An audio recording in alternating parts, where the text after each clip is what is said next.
In the far northern reaches of planet Earth lies an alien sea of ice. Its waves frozen in time, in darkness, in uncompromising cold. It's winter on the Arctic Ocean.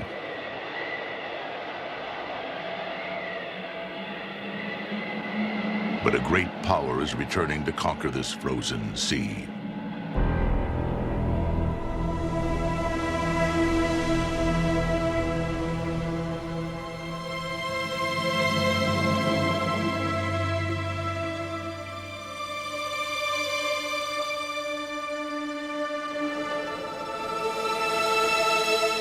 The sun's rays touch the ice, and like a living thing, it responds.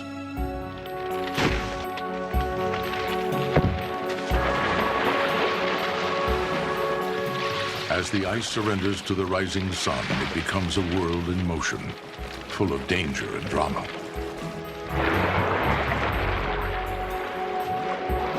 Where creatures are trapped between moving sheets, stranded on the frozen waters, caught in the struggle to live in one of the harshest places on Earth.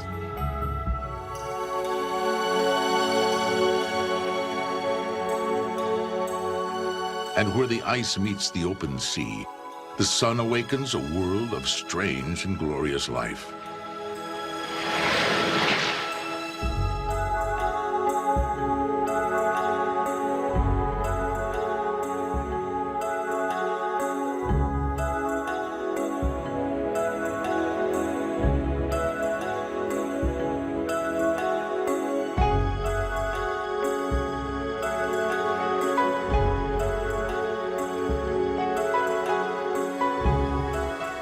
This is the Arctic under the sun, a short, brilliant season of survival, a miracle and a resurrection, at the edge of the ice.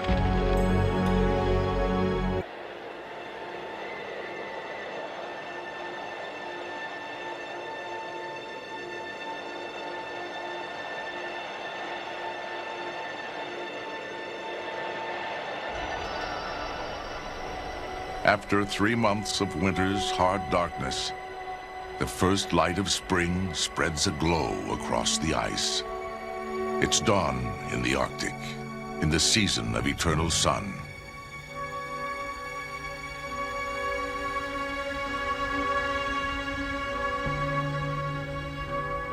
A lone predator stalks the ice in the early light.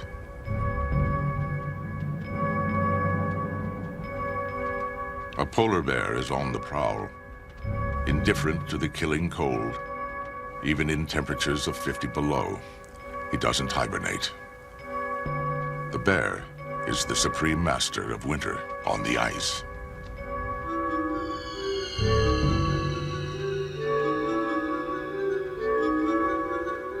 He can grow to 1,700 pounds of hunting power, but his life depends on one creature.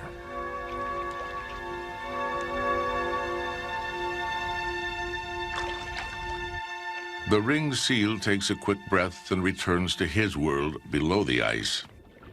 He too has endured all winter, just beneath the feet of his mortal enemy. It's April. A female is also on the ice, bringing her cubs out hunting for the first time. They were born 4 long months ago, and since then, their mothers had nothing to eat.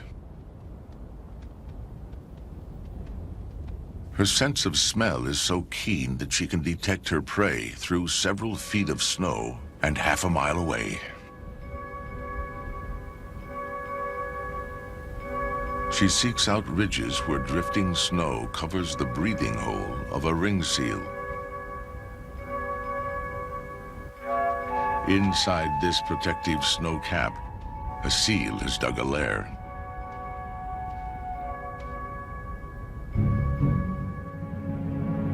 She catches his scent.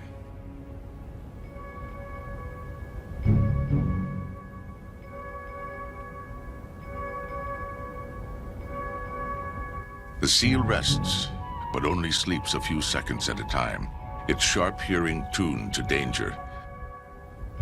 A tense contest of the senses begins.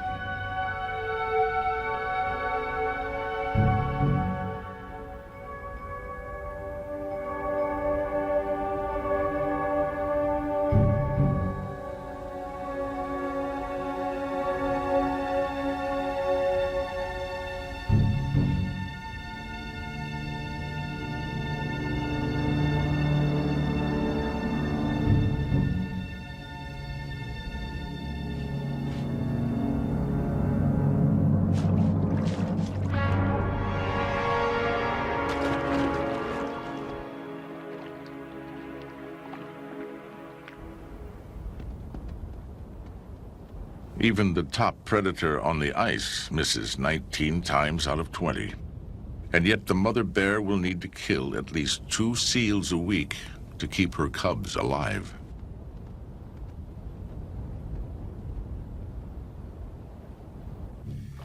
The seal is safe for the moment, but each new trip to the surface to breathe could end in another ambush. It's an oversized game of cat and mouse.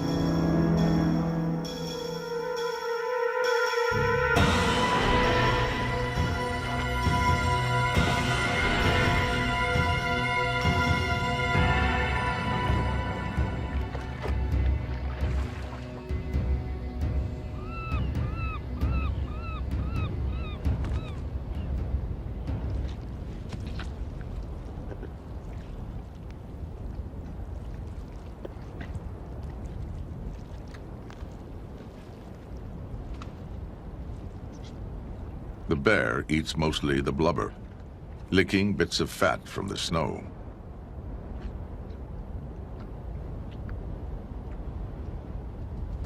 A stealthy white shadow has been following the bear.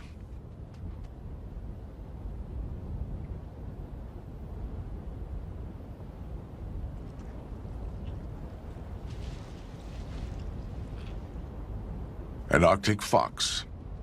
For days, he's been tracking the great hunter, crossing miles of ice in hopes of leftovers from a kill.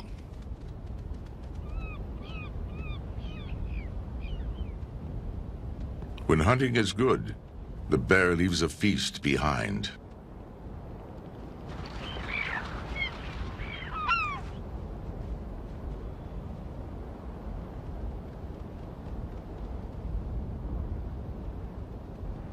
The fox finds a morsel and buries it, a precaution against an unpredictable future.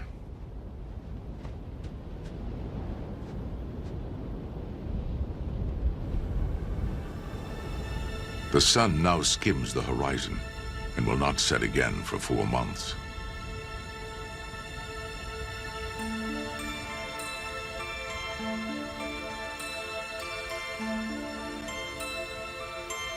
Day by day, it begins to take control of the ice in the seasonal tug-of-war between darkness and light. But for nearly half the year, the far north is angled away from the sun and sleeps in the dark shadow of winter. Left in the deep freeze of space, the Arctic seas lie covered with 6 million square miles of ice. As the year progresses, the planet swings around the sun. Light returns to the top of the world. With 24-hour sunshine, the polar ice begins to retreat. By spring, the ice edge has receded to a tangle of islands in the high Canadian Arctic and to the entrance of Lancaster Sound.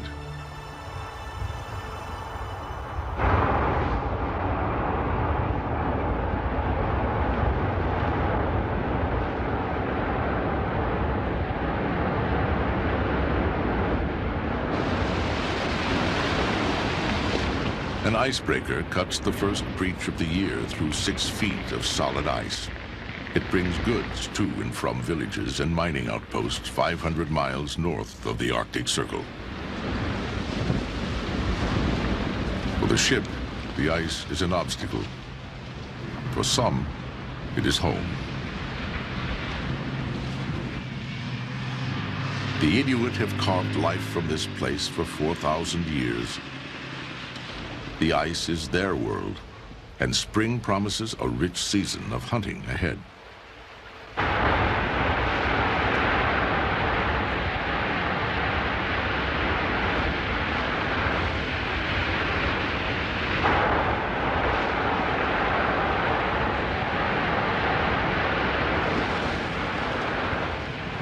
The ice itself has been guarding a secret world.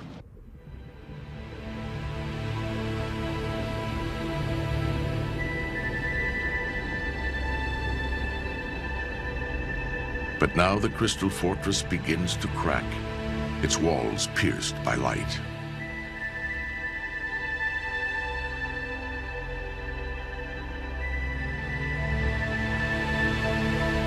In the shallows 40 feet below, the sun reveals a garden of unexpected color.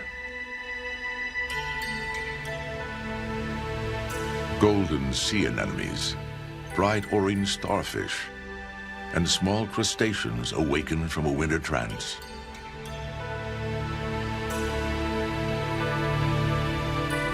Overhead, the skylight of ice glows green with life. A vast pasture of algae now blooms on its surface, spreading across the sea for hundreds of miles.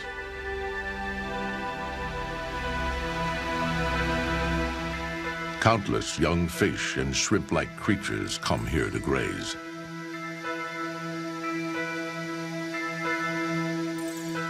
These in turn become food for staggering numbers of Arctic cod. Protected by the shield of ice, some 500,000 tons of cod flourish in Lancaster Sound.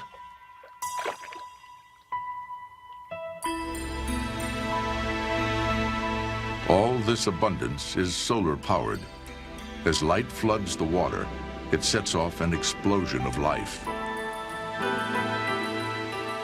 Great stores of food can now be reached where the ice meets open water.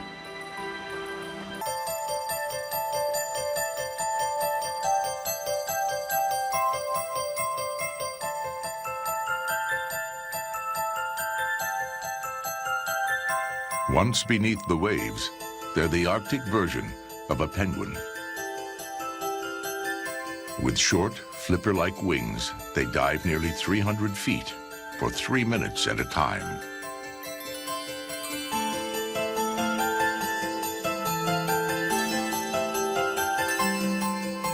On the way back up, air trapped in their feathers expands. They rocket to the surface in a jet trail of bubbles.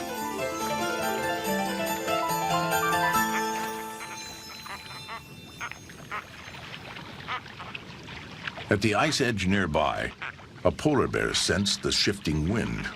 As though navigating by satellite, he continues to hunt across the same range, even as the ice turns into ocean. He's not above taking a bird or two, but the Murs take no notice and prepare to leave, for they have an urgent appointment to keep.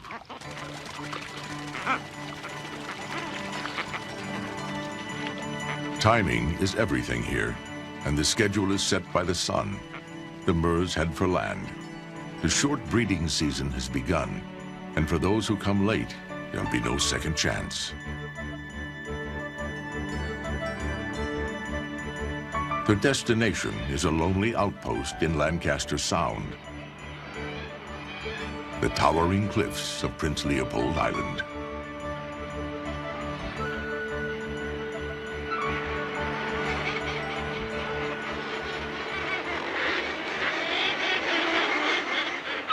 Half a million seabirds crowd onto these rocky ledges, 1,000 feet above the sea.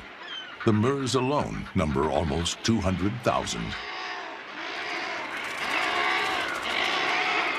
Vicious fighting breaks out as the Murs battle for the safest nest sites.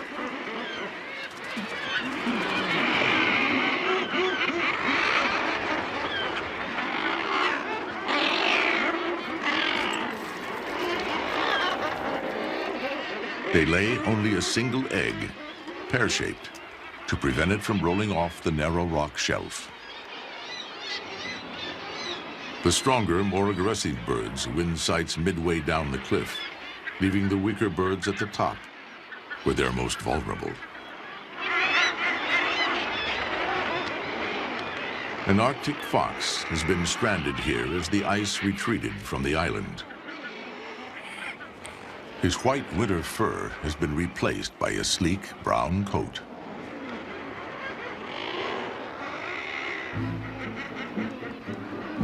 A castaway for the summer, he hunts alone on an island of birds.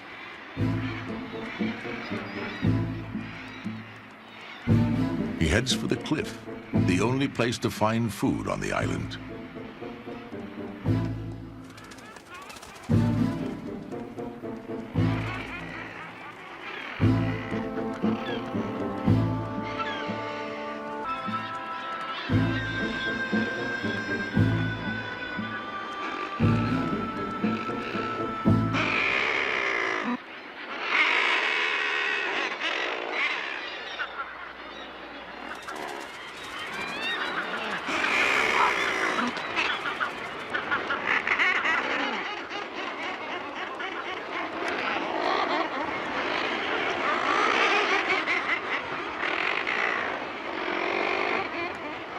Faced with a dangerous thief, the birds abandon their eggs. And though they can lay another, a late-season chick will not survive.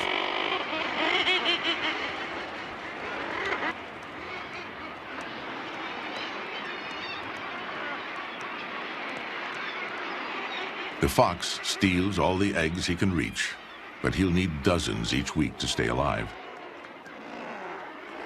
Some he stashes in the cold ground. There will be lean days ahead.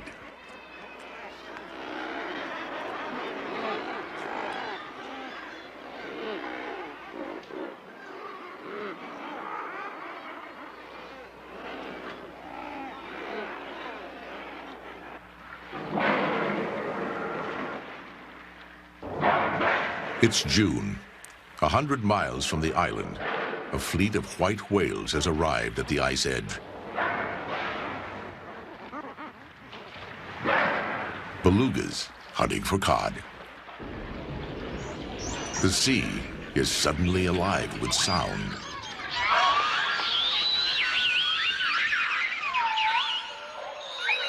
This chirping white chorus emerges from feeding grounds beneath the frozen sea, like a gathering of polar ghosts. With no dorsal fin to impede their icy travels, these are true Arctic whales.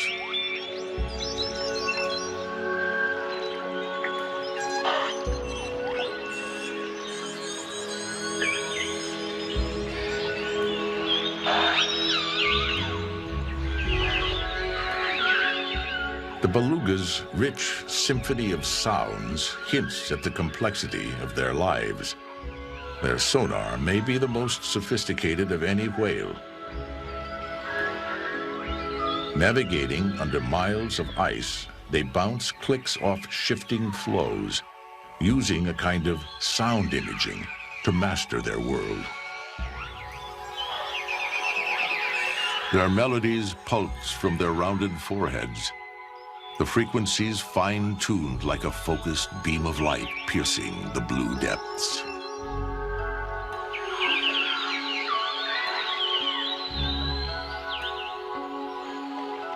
The bonds between them are strong.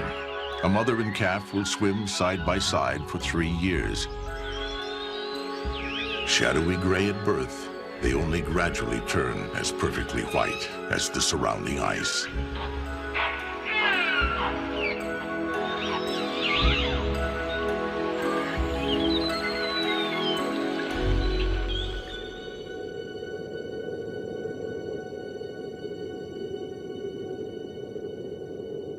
The sun is riding high now. Strong winds from the open sea unleash their power against the ice.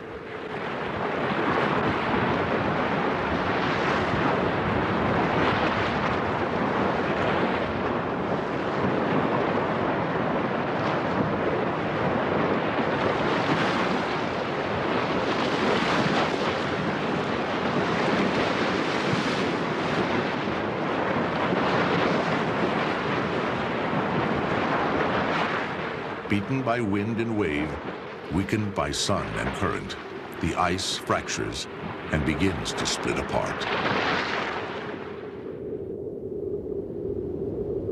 Immense cracks open behind the leading edge of the ice. These leads extend for miles, opening up new feeding areas and hunting grounds.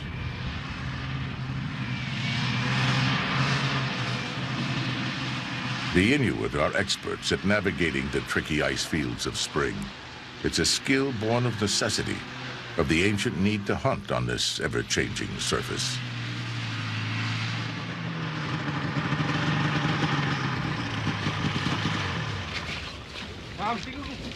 Olayoq knows how to read the ice.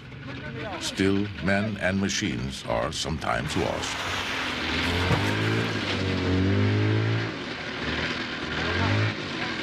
In the old days, entire hunting parties could disappear without a trace.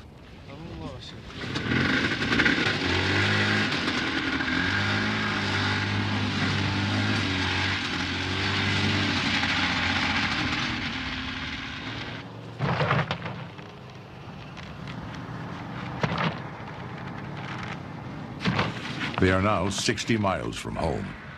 They are hoping the trip will end in a successful hunt, but it may take days.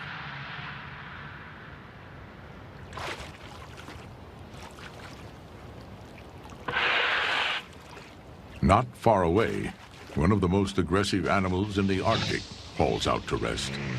Adult walruses, heavily armored with tusks and skin that is 1 inch thick. Their skulls are massive and backed by a body weighing 1 ton. They can bash through 9 inches of ice. Out of the water, their only enemies are polar bears and human hunters.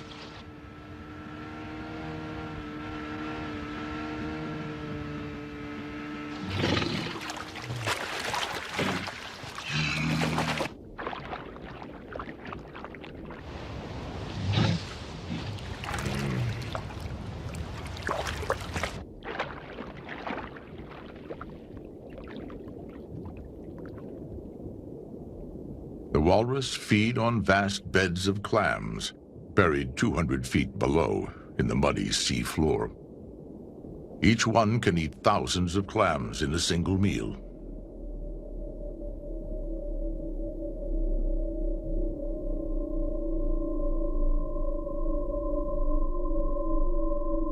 And the mud harbors less obvious, but just as deadly predators. A carnivorous snail begins a slow, methodical attack. It smells the clam hiding in the mud and tries to penetrate the tightly closed shell.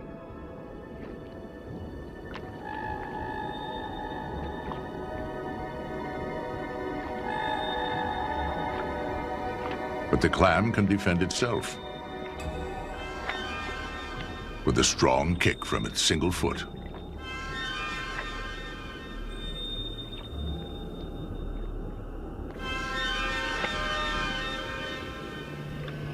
Even stranger creatures patrol the dark ooze. They thrive in the near-freezing waters of the Arctic, feeding on the remains of the dead and on each other.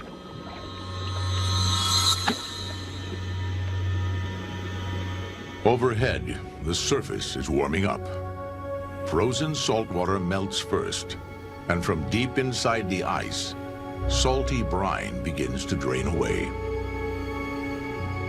Plumes of supercool, salty liquid spill downward out of holes in the ice, freezing the waters just beneath. Hollow stalactites build up around the draining brine, some reaching 3 feet in length.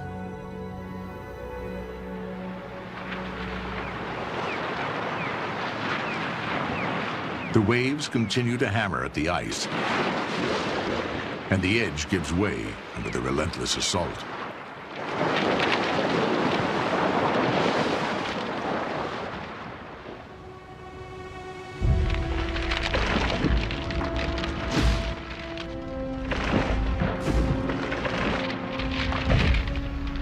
Wind and strong currents push ice floes together. Massive blocks pile up and over each other, building miniature mountain ranges.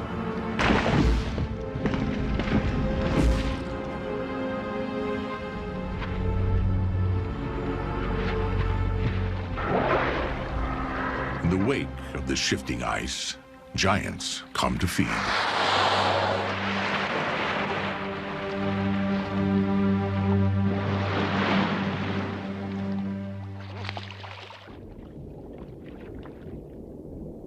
The bowhead whale is named for its great curving jaw, a favorite target of whalers. It has never recovered from 2 centuries of slaughter. Numbering only in the hundreds, bowheads in the eastern Arctic make their last stand.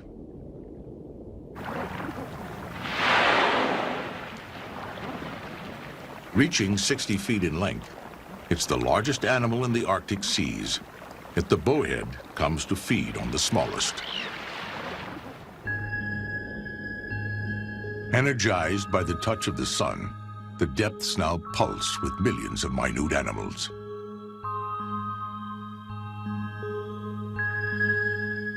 They seem electrified. Their transparent bodies glimmer with iridescent light.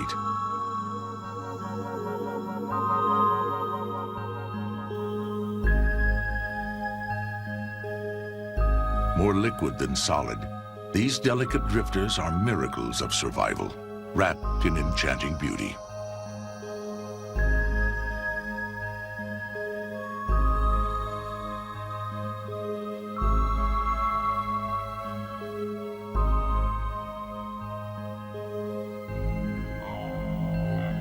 But to live here, they must also kill. A jelly trails its long tentacles, snaring a copepod, then reeling it in to its death. These tiny hunters float in a world of their own.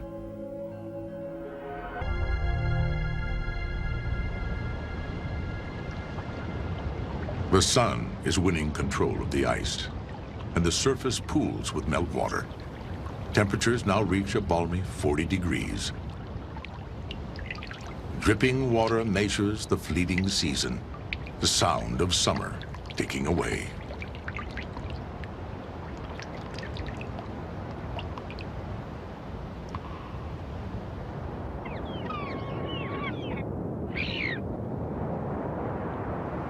Fresh leads break into the remaining ice. The Arctic's most intriguing creature moves in from the sea. The narwhal, with its ivory tusk, a living tooth up to 10 feet long.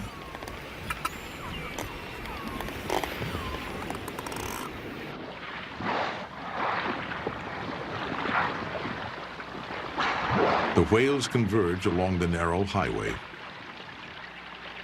This is what Olayuk has been looking for.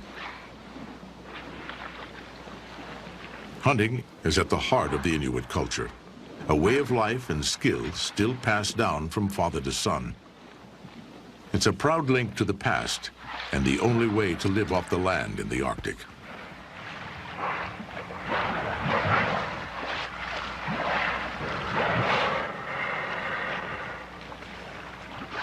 Today, the Inuit are still allowed to hunt whales, but their take is strictly controlled. Yet Olayuk remembers the not-so-distant days when hunting meant the difference between life and death.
They've landed a female. Only males have a tusk.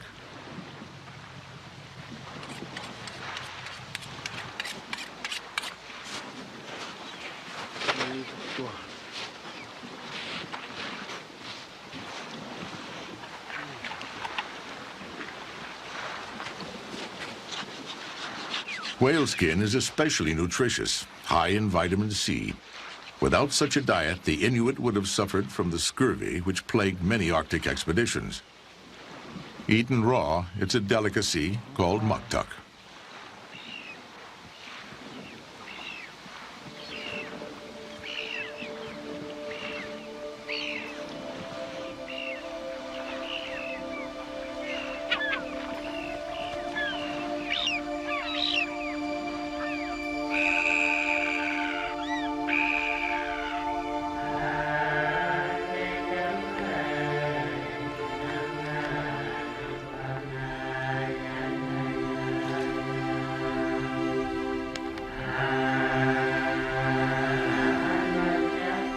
In the still twilight of midnight, the narwhals joust, a slow, stately ritual of mythic beasts.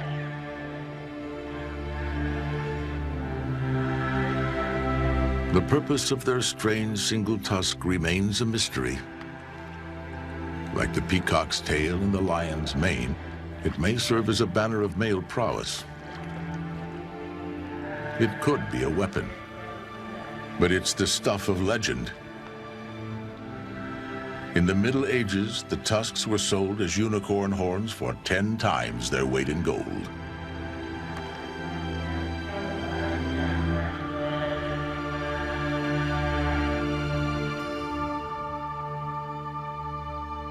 The sea ice is flooded now. Although beneath the water, the ice is still several feet thick.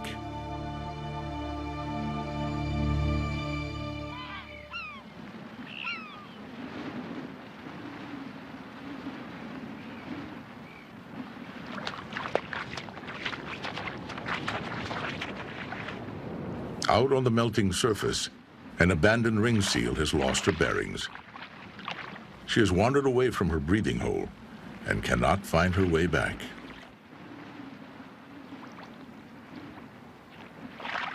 Now she's trapped above the ice, an easy target for a hungry polar bear. And if she cannot return to the sea beneath her, she will starve.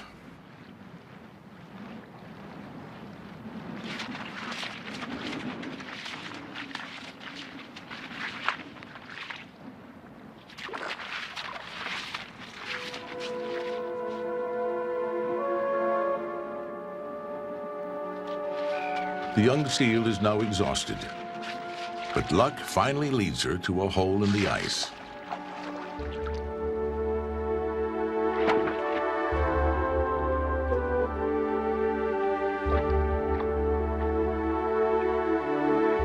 She is safe, but now she's in unknown territory, a long way from her familiar network of breathing holes. She won't stray far for a while.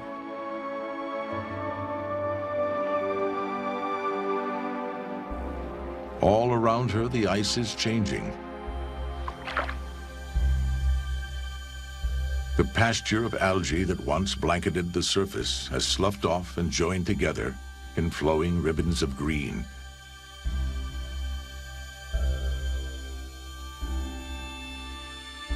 Long tendrils reach out to absorb light and nutrients from the passing currents.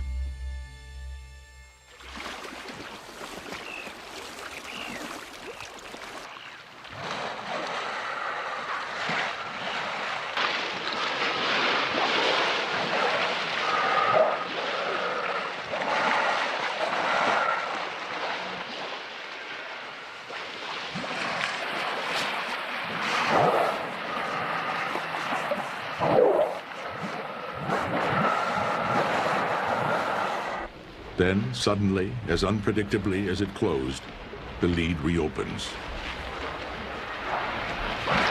And the whales are free.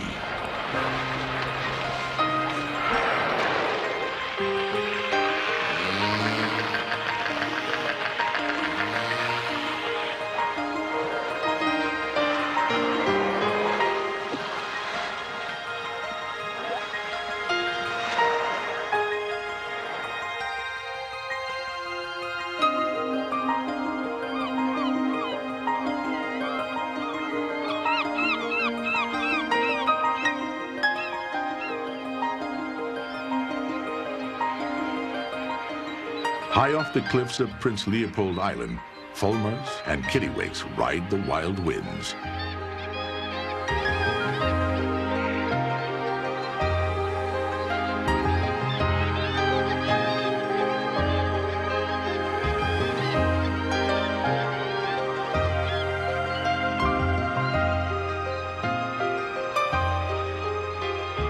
Even gusts of 40 miles per hour present no problem for these aerial acrobats. Landing is the tricky part.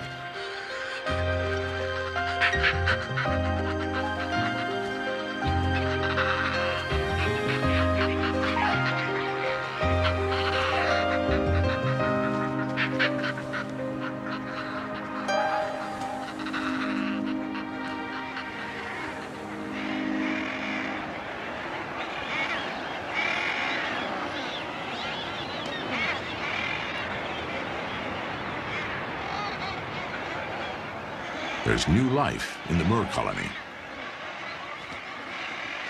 The adult birds are busy plying back and forth to the sea, returning with cod for their young. The chick will need to triple its weight over the next 3 weeks and feeds round the clock in the constant daylight.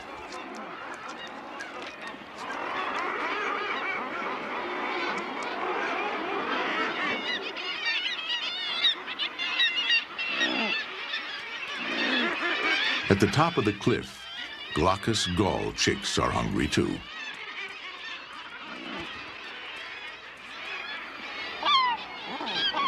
But gulls don't limit their diet to fish.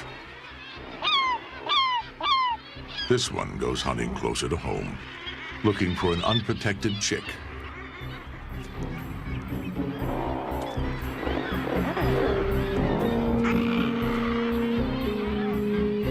It returns with a grisly catch.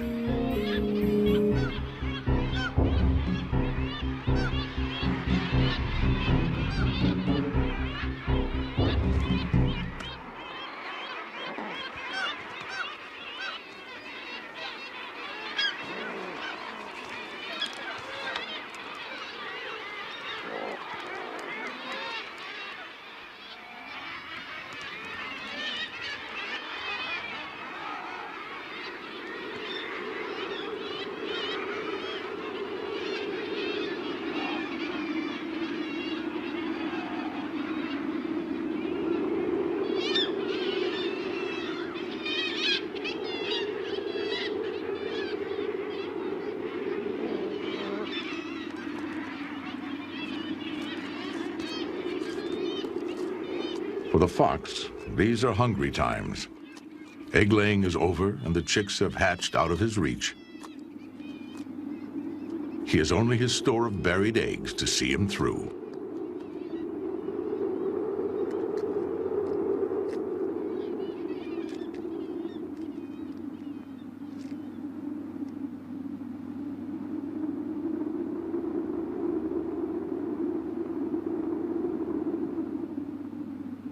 High summer finally reaches the Arctic.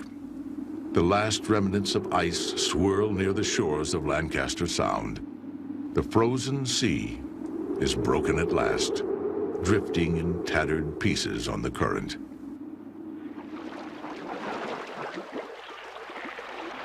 Moving inshore are the gleaming white shapes of belugas. They return by the hundreds to the same inlets they frequent each year.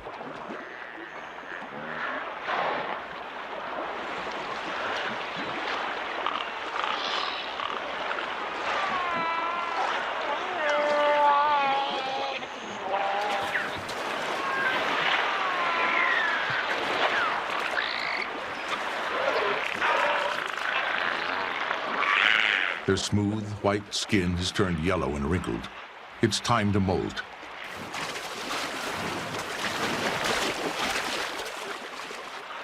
On the rocky bottom of the shallows, the whales scrape off their old, weathered skin with a rejuvenating rub.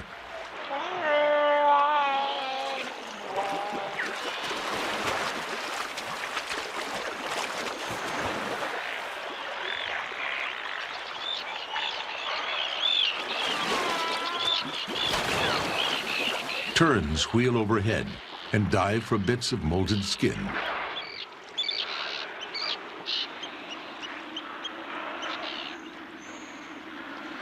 As the tide turns, the whales retreat into deeper water.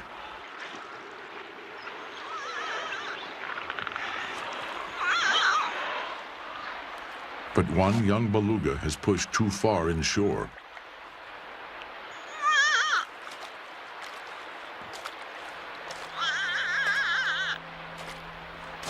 The benevolent sun now becomes his greatest enemy. He could easily sunburn, and out of the cold water, he could overheat.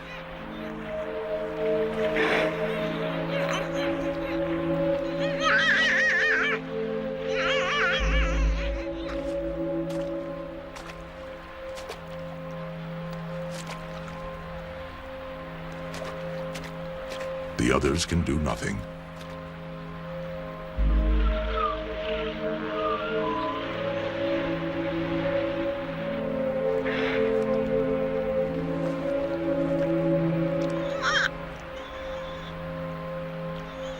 The rocks have cut his sensitive skin. All he can do is wait for the incoming tide.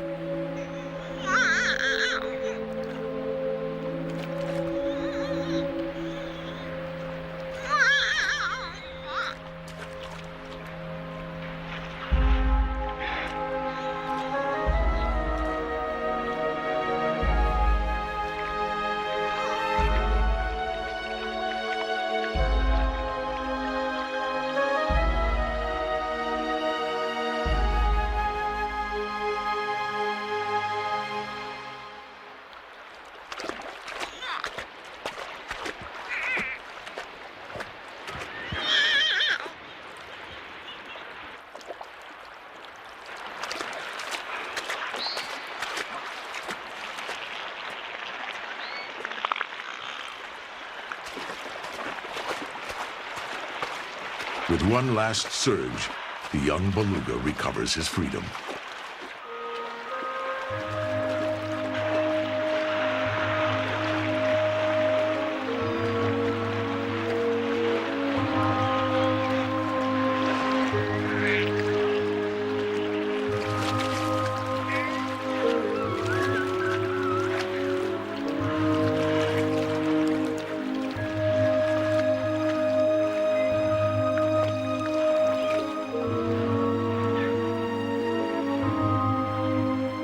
It's only August, but autumn is closing in on the Murre colony.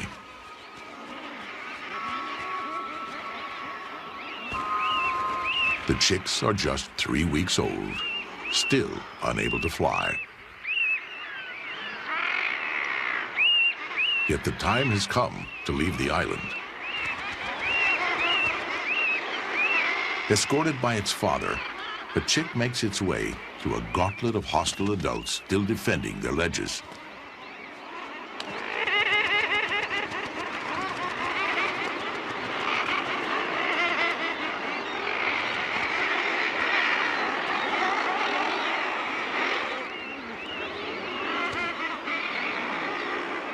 Driven by irresistible instinct, the chick prepares to make an incredible leap from the 1,000-foot cliff.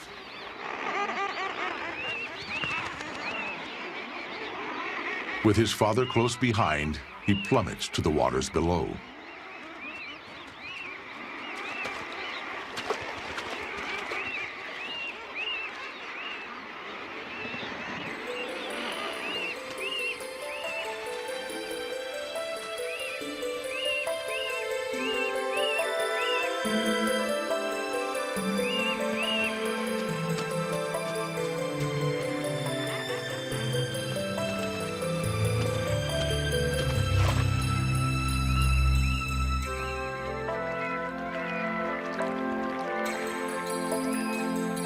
For the next 8 weeks, they'll drift southward as the young Murres grow the feathers they'll need to finally take to the air.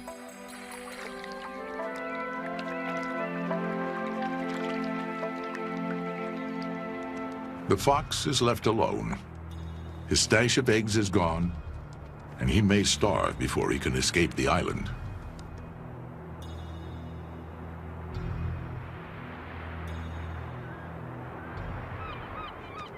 The moon now looks down on Lancaster Sound, the cold, pale face of the coming winter.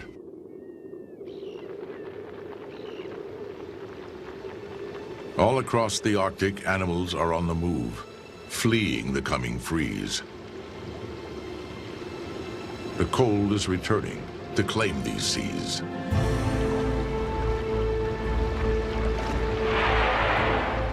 The great bowheads depart as their food supply begins to dwindle in the fading light.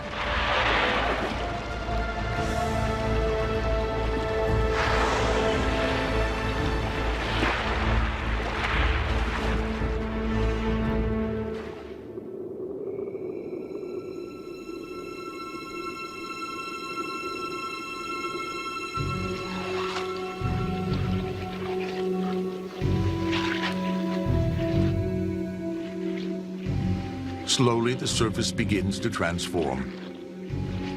Crystals congeal into grease ice, then thicken into pancake ice. The season of the sun is over.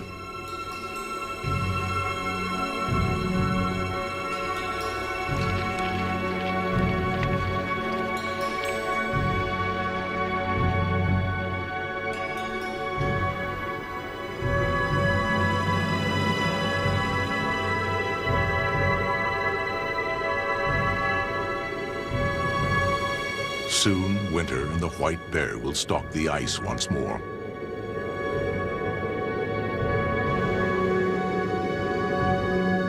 Cold howls across the empty expanse of frozen sea. Darkness deepens. The bear settles in to stay. And the Arctic turns once more toward the dark night of space.